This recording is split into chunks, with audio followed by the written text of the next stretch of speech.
চাঁদ বদনি ধনি নাচো তো দেখি।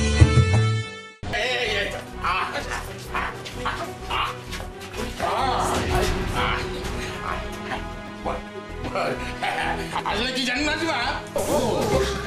আসলে আমরা এই বাপ বেটা ওই বিয়ের ব্যাপারে একটু কথা বলছিলাম আর কি। শুনুন, ভালো কথা হলো ওই ও এই বিয়েতে রাজি। ভবেশবাবু, আপনি কেন বলছেন? যার বিয়ে তাকে নিজের মুখে বলতে দিন না। বলো স্বয়ং, তুমি রাজি তো? আমি মানে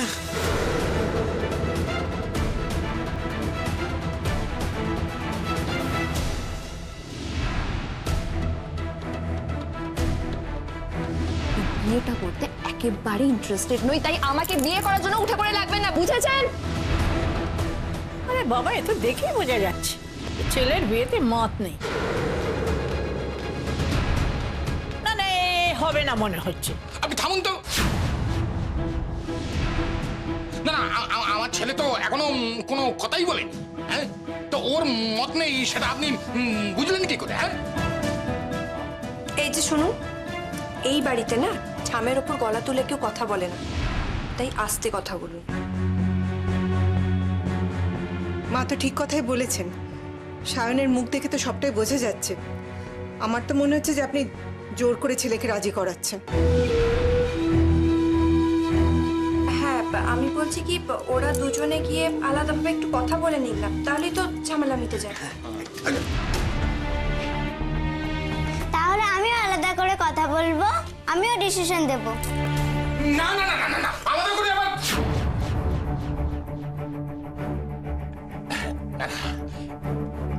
আমি বলছি মানে আলাদা করে কথা বলার আবার কি দরকার আছে? আরে বাবা, আমি তো বলছি আমার ছেলে মানে ওদের দুজনেরই মত আছে। কি শান্তিবাবু, আপনি বলুন না, আপনার মেয়ের মত আছে কি না সেটা আপনি বলুন। হ্যাঁ, খোয়াই ও নিজেই বলুক ওর মত আছে কিনা। কিরে খোয়াই, তোর মত আছে তো?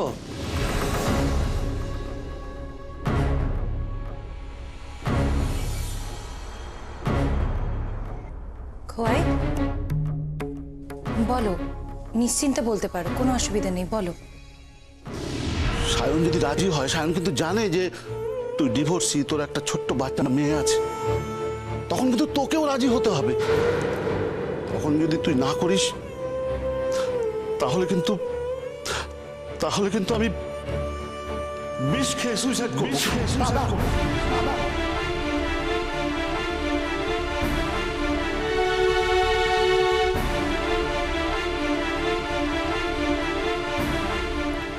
মত আছে।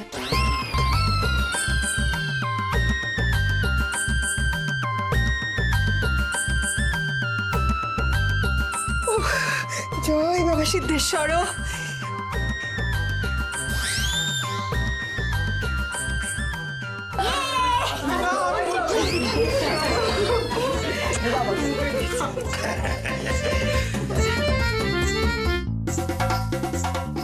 যাক বাবা, হাফ কাজ হয়ে গেছে। মা, জয় মা। এবার বাকি হাফটা হয়ে গেলেই কেল্লা ফতে। সায়ন, এবার তুমি বলো। এই শান, কি হলো বলো? চল ঘট। চুপ করে বসে আছিস কেন ঘটের মতো? তোর এই বিয়েতে মত আছে কিনা সেটা বল, সকলের সামনে বল সেটা।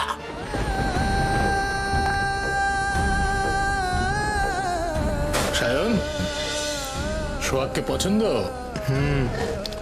ভালোই তো চলবে। বড় ডার্লিং,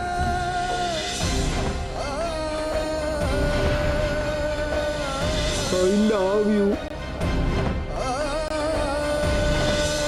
এখনো দাঁড়িয়ে আছিস কেন? চল, আরে দাঁড়াও, চল, চল, চল, শোনো।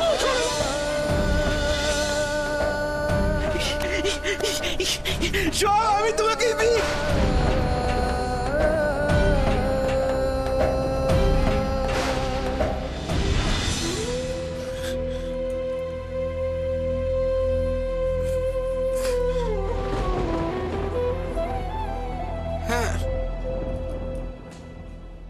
রাজি রাজি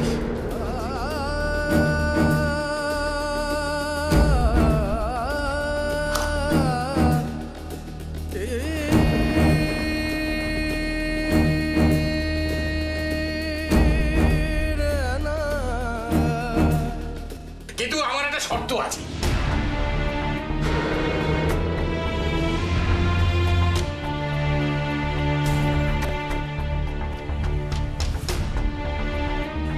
কি শর্ত আপনার? আছে আছে এই আমার ছেলে সায়নের বিবাহ এই বাড়ি থেকেই হবে।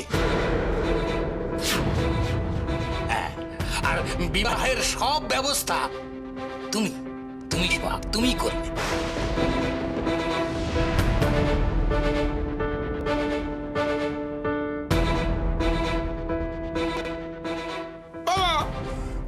সায়ন দাঁড়াও না। ভবেশ বাবু, আমি রাজি। আমি আপনাকে কথা দিচ্ছি, সায়নের বিয়ে এই বাড়ি থেকেই হবে, আর আমার তত্ত্বাবধানেই হবে। কথা দিলাম।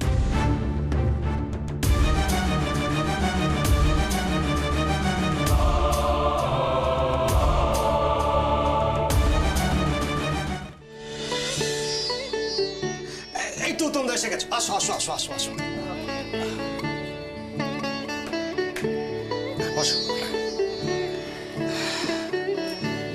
হ্যাঁ ম্যাম, সবাই এসে গেলে তাহলে এবার আমরা শুরু করতে পারি। আর বিশেষ কারো আসার বাকি আছে কি? না না না, এমনিতেই দেরি হয়ে গেছে, শুরু করো। কি আসবে মাঝখান থেকে শুনবে? হ্যাঁ আচ্ছা, না না, দাঁড়ান দাঁড়ান। এই ননি শান্টু, কিরে তোদের লিডার করি? চাঁদ দেখছি না তাকে।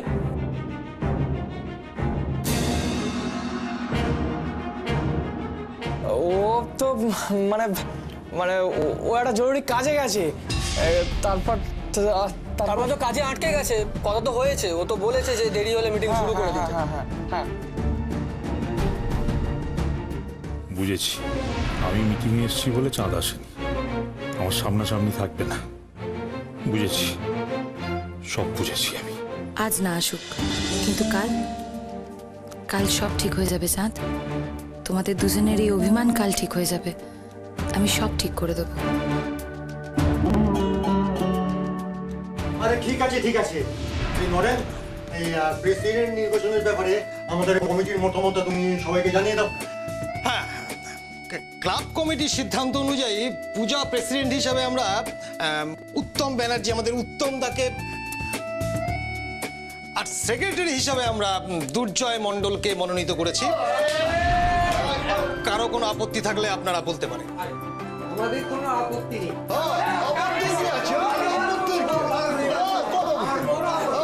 নরেন দা বলছি, আমাদের একটা প্রস্তাব আছে। বলছি পুজোর ক্যাশিয়ারটা আমাদের চাঁদকে করলে হয় না? হ্যাঁ, চাঁদকে পুজোর ক্যাশিয়ার করো। কি বলো সবাই? খুব ভালো খুব ভালো, আমার কোনো আপত্তি নেই। না, এটাই ঠিক। না, হবে না। যে মানুষ এই মিটিংয়ে উপস্থিত নেই তাকে আমরা ক্যাশিয়ার বানিয়ে দেবো? হ্যাঁ, কেন? কোন আনন্দ? চাঁদ থাক, ক্যাশিয়ার হবে না। আসেন তো কি হয়েছে? আসবে তো, ও আসবে, থাকবে, আর সবটা সামলাবেও। ও সবটা করবে, দেখবি। কিচ্ছু করবে না।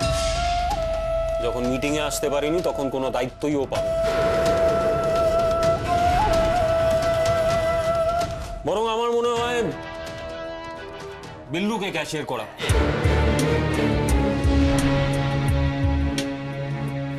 ওর অঙ্কটাও ভালো। কি রে বিল্লু, সামনে নিতে পারবি তো?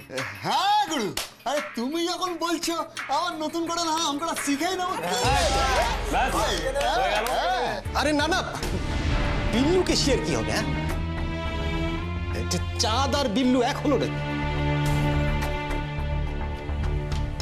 হ্যাঁ ঠিকই তো, চাঁদের সঙ্গে কখনো বিল্লুর তুলনা হয় নাকি? আরে চাঁদ কোনো দায়িত্ববান, তো গুছিয়ে কাজ করে। আর চাঁদ মিটিং আসেন বলে কি তোমরা কি ওকে ভরসা করতে পারছো না? বলো।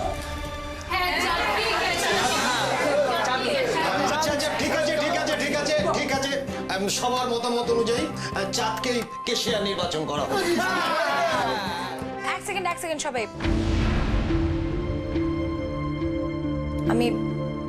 আমি একটা কথা বলতে চাই। দুর্জয় কিন্তু কথাটা খুব একটা ভুল বলেনি। মানে চাঁদ তো এখানে আমাদের মধ্যে উপস্থিত নেই, তাহলে এখন হঠাৎ করে ওকে ক্যাশিয়ারের দায়িত্ব দিয়ে দিলে ও এক্ষুনি কি করে সামলাবে সেটা? নে তুই বোঝা। তাই আমি মানে ভাবছিলাম যে চাঁদ আসা অবধি যদি আমি ক্যাশিয়ারের দায়িত্বটা নিই।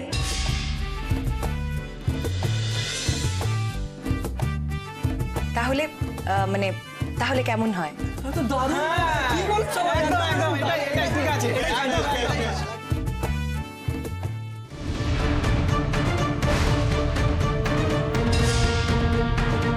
তাহলে আমাদের নতুন প্রেসিডেন্ট আর সেক্রেটারিকে সামনে রেখে আমরা মিটিং এর কাজ এগিয়ে নিয়ে যেতে পারি। হ্যাঁ, মিটিং এর কাজ আপনারা একটু এগো। আমার একটা ফোন আসছে।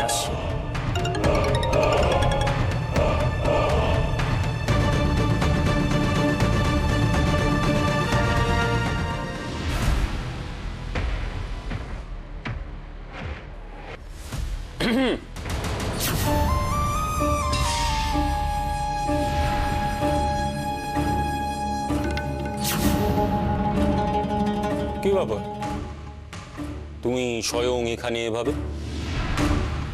হ্যাঁ আসলে আমি জানতে এলাম দুর্জয়, তুমি কি সত্যি সত্যি আমার বোন মল্লিকাকে ভালোবাসো? মানে ওকে বিয়ে করতে চাও?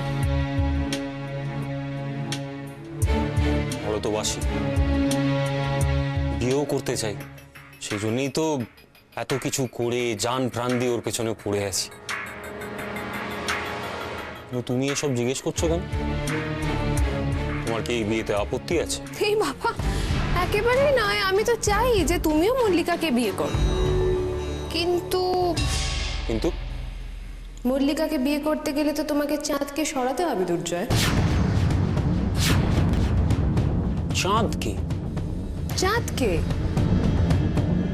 চাঁদ হচ্ছে তোমার পথের কাঁটা, সেটা তো তোমাকে উপড়ে ফেলতে হবে।